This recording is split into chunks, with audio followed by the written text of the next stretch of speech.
Now you could ask me questions. Yes. So right before the the Maccabees uprising, Jews become, I mean, at least the educated one, they became so Hellenized. History tells about a high priest called Jason, let's say.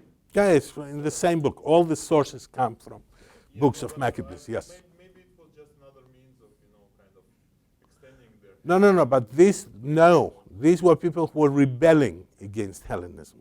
So it was the high priest that was from the Maccabees. Okay. These were Maccabees who were trying to establish connection with Sparta and Rome. They also sent letter to Rome so that to fight against Syrians. So no, this was a militaristic sort of thing. But again, it's a very curious thing that they heard of Spartans and they did, it's not, whether you recognize books of Maccabees as scripture or not, they are quite old. That is, they yes. Ethnic relationship between the Spartan, Laconian, people who live in Laconia. So Spartans belong to one tribe and... No, it wasn't as simple. There were a group of related tribes called Dorians. And there were Achaeans who were somewhat different, but sort of Spartans turned some prior people to Helots, but then at some point in 7th century, they turned Mycenaeans, who were also Dorians, who were their cousins, into Helots as well. So it was not racial. Racism, sort of Greeks did not look at different Greek tribes that way. The central notion was the polis, the state, sort of where you lived, So it was not the racial idea among the Greeks were, if you knew Homer, you were Greek. If you were a citizen of Athens, you were an Athenian. Nobody cared about, your bloodlines. That's a late idea. Comes from the Jews, but then picked up by some other people. But Greeks did not have it. Who was the Roman that was paired with... Numa Pompilius. It's a wonderful line. Numa Pompilius is the second king of... by the way, I have to repeat the question. Who was the Roman who was paired with Lycurgus? And in the parallel lives. And it is a wonderful, wonderful life, which I like very much, about Numa Pompilius. Also, sort of shadow figure. We don't have much evidence, but it's beautifully written. It's in a different style from Lycurgus. There is a beautiful comparisons between them, between sexual mores of Spartans versus Romans, how they treat their wives, and things like that. Both of them, by the way, quite Spartans were extremely progressive in one sense. The Romans were also very, very progressive. Women had property. They treated their wives with respect. Especially at the moment a woman had 3 children, she no longer needed a male protector, for example. So there were wonderful parallel. There are many beautiful details. For example, his exposition of heliocentric system appears in the parallel in Numa Pompilius' life, for no particular reason. But this is why I find reading Plutarch so wonderful, because there are all these, there's this main plot, but of course you have to figure out what it is, because he is not simple. there is a modern point of view that he's very naive. Oh yeah, as a fox. He's a good man. And we tend to confuse goodness with naivete. If somebody is not a crook, he's probably stupid. Well, he was not a crook. Stupid he was not. He was extremely well educated. And his literary skill is unsurpassed. Sort of, again, when he picks these pairs, when you try to study them from the literary point of view, it's amazing craftsmanship. He was a very great writer. So, again, the edition which, if some of you decide to buy, there is a relatively inexpensive 2-volume edition by Modern Library. This is a classical translation known as Dryden's translation. John Dryden is a great English poet who did not translate Plutarch, but who collected a bunch of young people to do the translation and wrote the introduction. It's known as Dryden translation, and then in late 19th century, second half of 19th century, there were very capable Englishmen by the name of Arthur Hugh Clough, spelled C-L-O-U-G-H, just to make it simple, Clough, who revised Dryden's translation. And that's the Clough's revision which Modern Library publishes. And it is available from the world's largest bookstore. Yes, it's translated from Greek. It is translated. I mean, the translation from French by Thomas North, you could find that there are 3 distinguished editions in 20th century. One by, let me show off. One by Shakespeare Head Press, another one by Nonsuch Press, and the third one by the Limited Editions Club. And for a few $100s, you could buy them. That is a bargain, by the way, for what you get. It's multi-volume, beautiful editions. Right. Yes? So given that we have 2,000 years of history books, what makes these ones so great? Shakespeare read them. Napoleon read them. Jefferson read them. Ralph Waldo Emerson thought it was the greatest history book. Do I have to go? Everybody, you see, this is the point I was making in lecture 1. I'm not going to choose the books which I like. I'm going to choose the books which have been liked by distinguished people who produced other books. Right? There is some remarkable thing that Plutarch never disappeared. That, you go to any period, and there are lots of people reading. Of course, nowadays nobody reads Plutarch, but nobody reads anything. Right? Since my goal is to, I'm defending this dying civilization. And my goal is to say, look, I will name 5 or 6 books for you to read as the small canon. I named Homer. I say, you must read Homer, and read him again, and read him again. And now, I'm saying, and you must read Plutarch, and read him again, because it will change you. These are books which change us. And why do I think so? Because there is a historical evidence. Right? People read and they say, wow. Some random people. Henri IV of France. They have lasting power. They've been read by great people. What I'm asking is for a second level answer. Like, why do you think that is? Because he is really good. Good, no, good, kind. He is wise, and how often could you talk to someone who is both very clever and very kind? Right? It's it's hard to find such a person.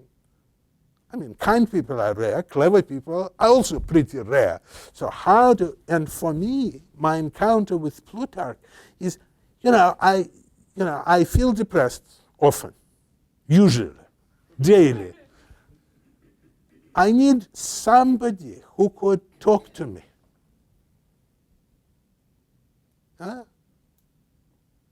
I could go and talk to Anil, but you know what Anil will say? Oh, Alex, I have no time, I have to fix bugs. That's what kind of how he talks to me. But or I could go to Plutarch, who will sit. It's like having a very wise, kindly. Is it what you're looking for? What I'm saying?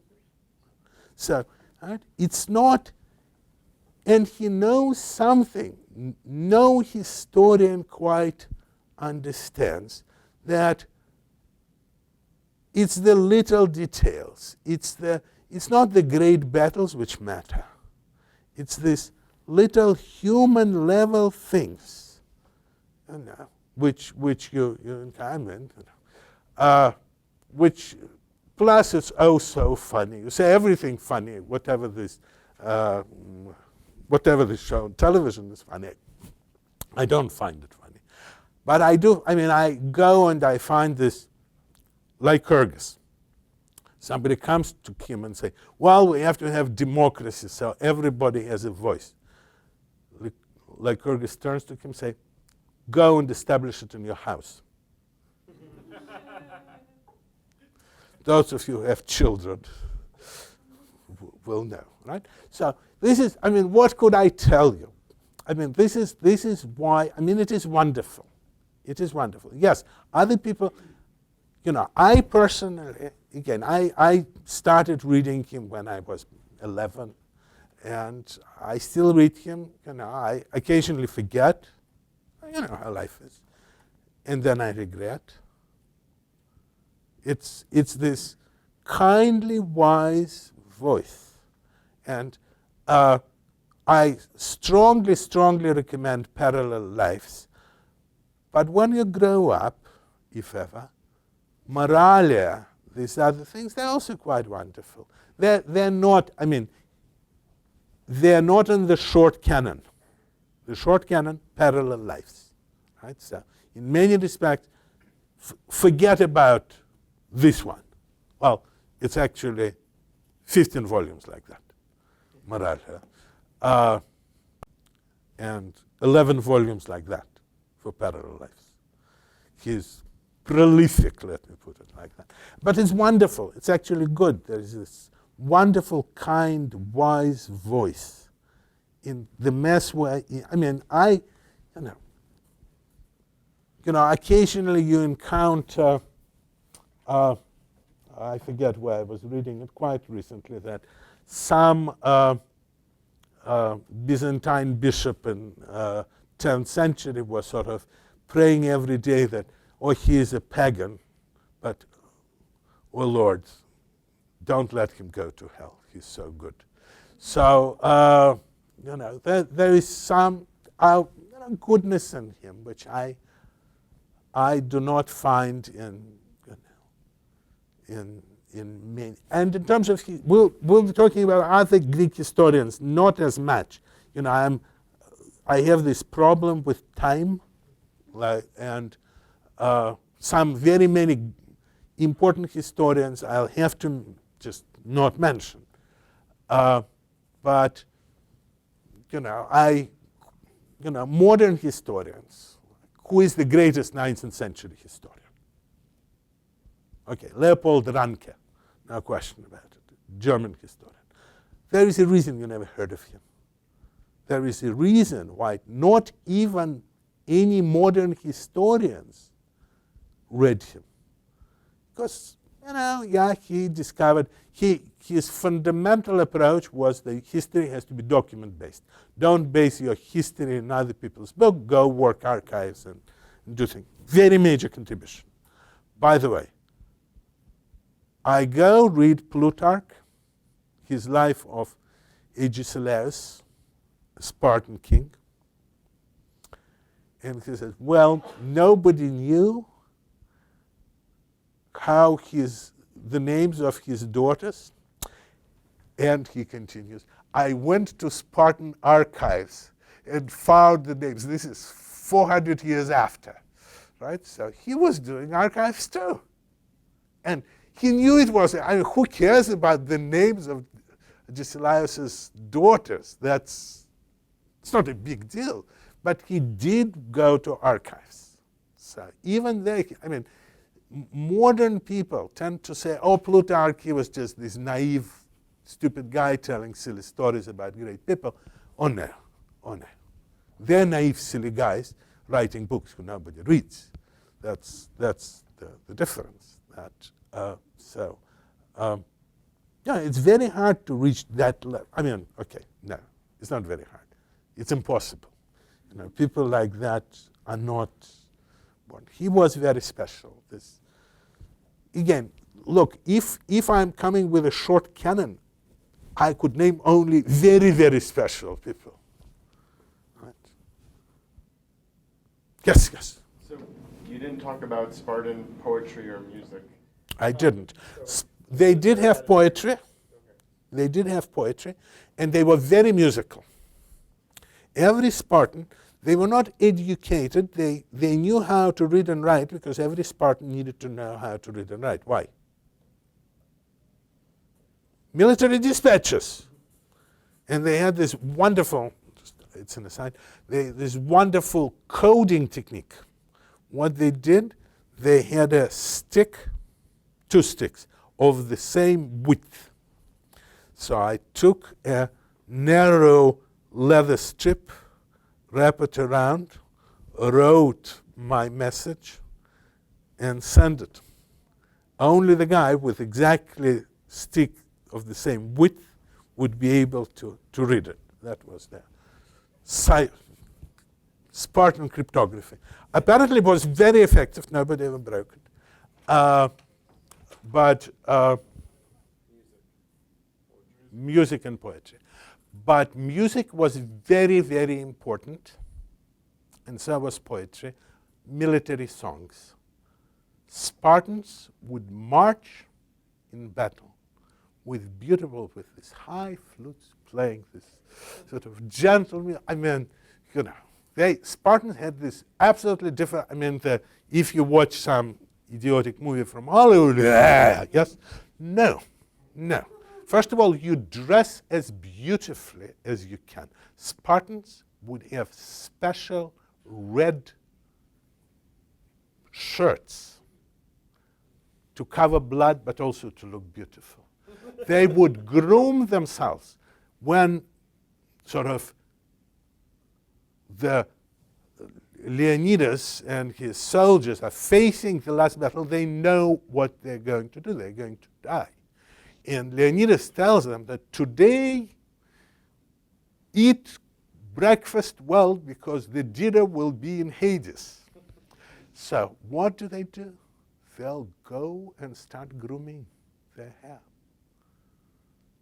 It's sort of long hair. It again goes back to Lycurgus, who encouraged Spartans to wear long hair. You see, this is in his own eye. I'm not getting haircuts, you were wondering.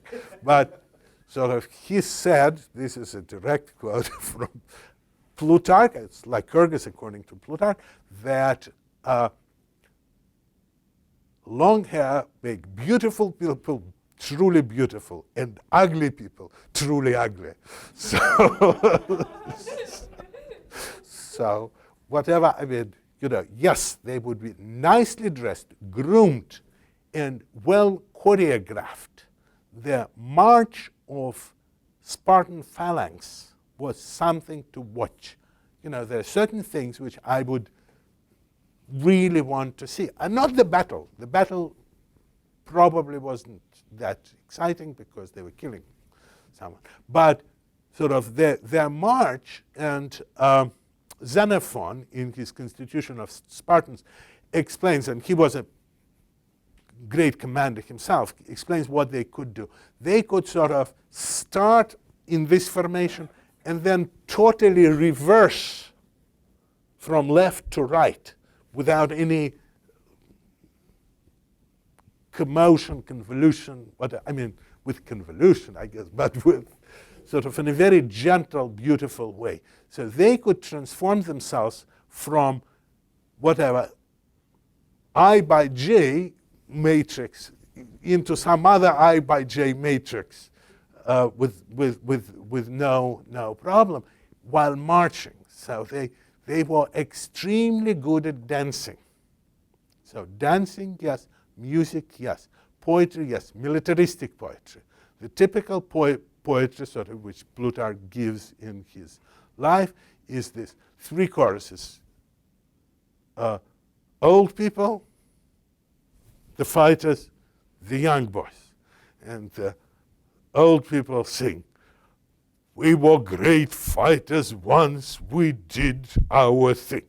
Then the current, "And we are now, just come and try."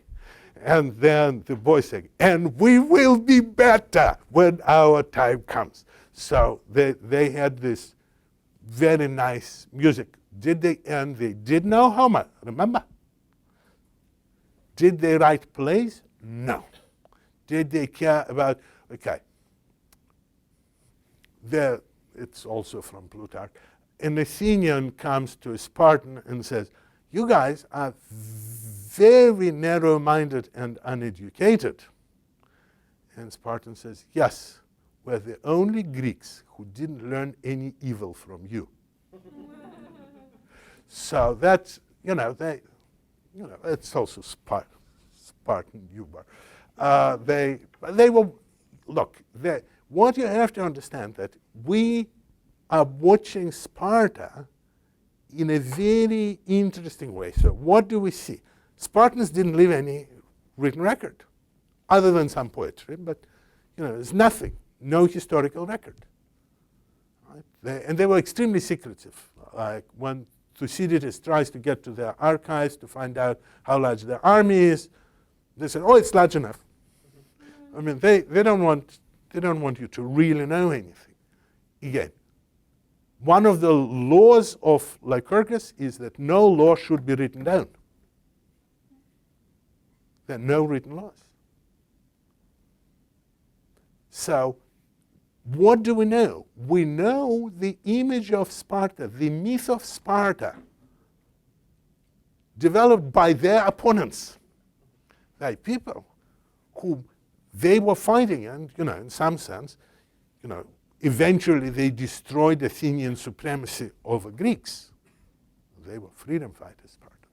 At least that's what they said. And all the Athenians, when you read, it's pretty amazing. Xenophon, pro-Spartan. Plato, pro-Spartan. Aristotle, pro-Spartan. It's amazing. Sort of, they were able to fight the enemy, defeat, and after that the enemy said, "These guys are really cool. Right? We should learn from them." Every political system, we shall see, when we talk, for example, about Aristotle, how much his notion of what is correctly run society depends on what he knew about Spartans. Especially distributive nature of consumption. We'll get to that. I'm really looking forward to that part because Aristotle is a hero of certain Ayn Rand. So this is going to be beautiful when we get to Aristotle. Yes? The Spartans made money hard to move around. Very. There have been efforts to do so, like in the 1930s in the US.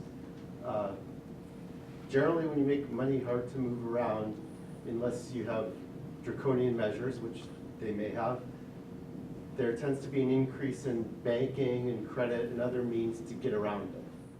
They didn't have that. They lived, as Plutarch said, that they survived for 600 years without any problem.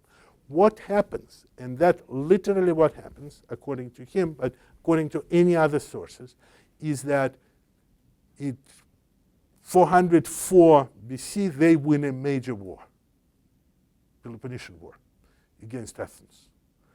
they get lots of money. Plus, while fighting this war, they have huge gold subsidies from Persia, which wants Athenians, the main enemy, to be defeated. They're very clever. They're funding Spartans with gold. And Spartans start taking gold, saying, well, this is for a good cause. Because, you know, we're fighting for our lives. We take the money. So by, say, 400, Sparta is full of gold. They're gold in private hands. Their kings become rich. They have huge sums of money. So the money penetrates Sparta because of this military.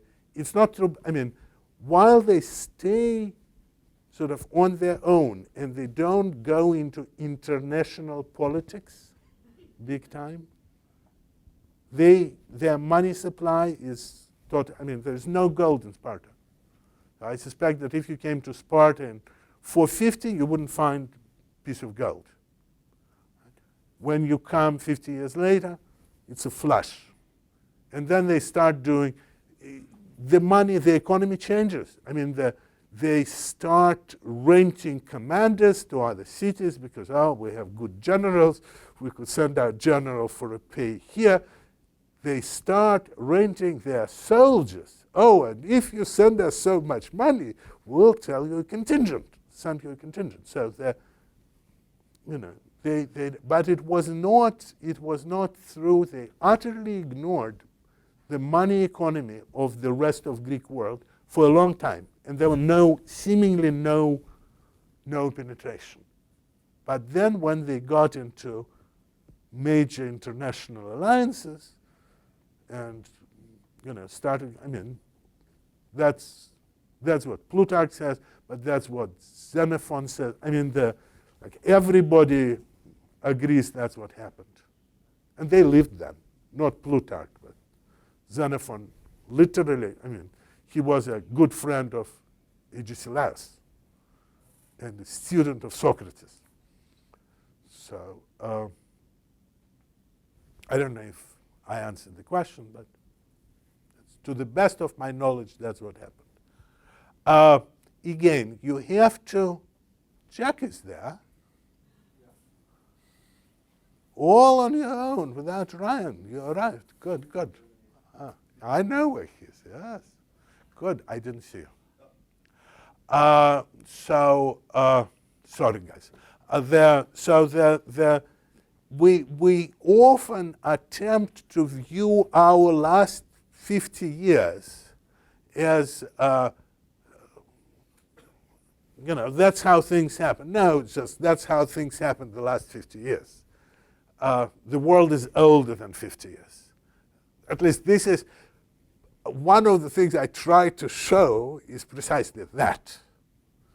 I do not think that, I mean, there is this fundamental point that money corrupts, which Lycurgus knows, which Plutarch knows, which all the Greeks, this is something which Greeks, what philosophers, historians, writers know very well, that money is this evil force which corrupts people. Right? Whether it is so, maybe it improves people someplace. They did not believe that. We'll be talking next lecture when we're talking about Herodotus and his treatment of Solon, a great Athenian lawgiver. We will hear about money and what is the purpose of life and things like that. Again, I'll tell you some interesting, I cannot tell them now because, any?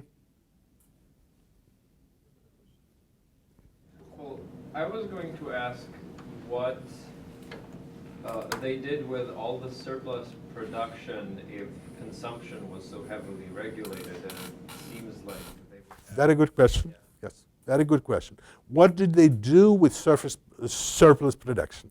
They actually, at least originally, they introduced a fixed tax, absolute, which Helot was supposed to pay. Everything in excess he could keep. in some helots were becoming relatively rich. Free they were not. Rich they could become. If, you were supposed to give, 60 bushels of barley to your boss. Everything above and beyond is yours. It's forbidden for the master to touch it. It's absolutely fixed. Again, the whole idea, there is a marvelous story about Lycurgus. So when Lycurgus comes back after the laws are established, he travels through Laconia, and he sees these piles of grain of equal size. And he says, it is so good to see that everybody lives like a brother. Piles of grain of equal size. That for him was